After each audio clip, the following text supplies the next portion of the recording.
دابا ملي تنمشيو باش نصليو صلاة الجمعة، يعني كيخصنا نستافدو.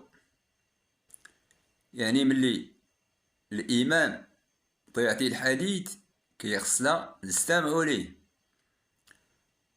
يعني راه تيوصل لينا الميساج باش نفهموه.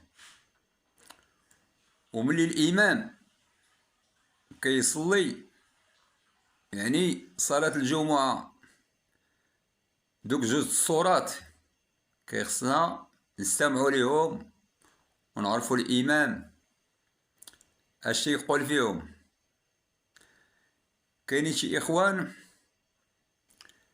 الله يرد بينا وبيهم، كاينين بعض الإخوان جاي الجمعة ناوي باش يصلي صلاة الجمعة ولكن ما تيركزش، يعني باش يسمع داك الكلام باش يستافد.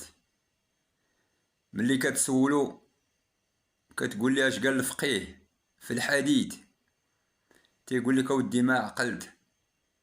واخا باش صلى بينا الامام اش قال في هادوك جوج ركعات ما عقلت، يعني ما كاين والو، غير مشيتي وقفتي مع المصلين تصلاو وبقيتي واقف كي بحال شي خشبة وصافي وخرجتي.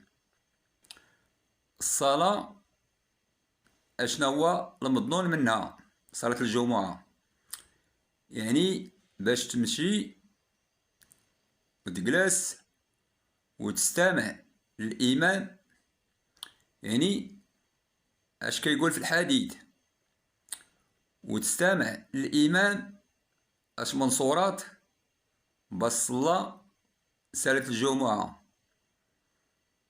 والحاصل اش غادي نقول لكم اخوتي، الله يرد بينا جميع والله يرزقنا وياكم حسن الخاتمة، والسلام عليكم.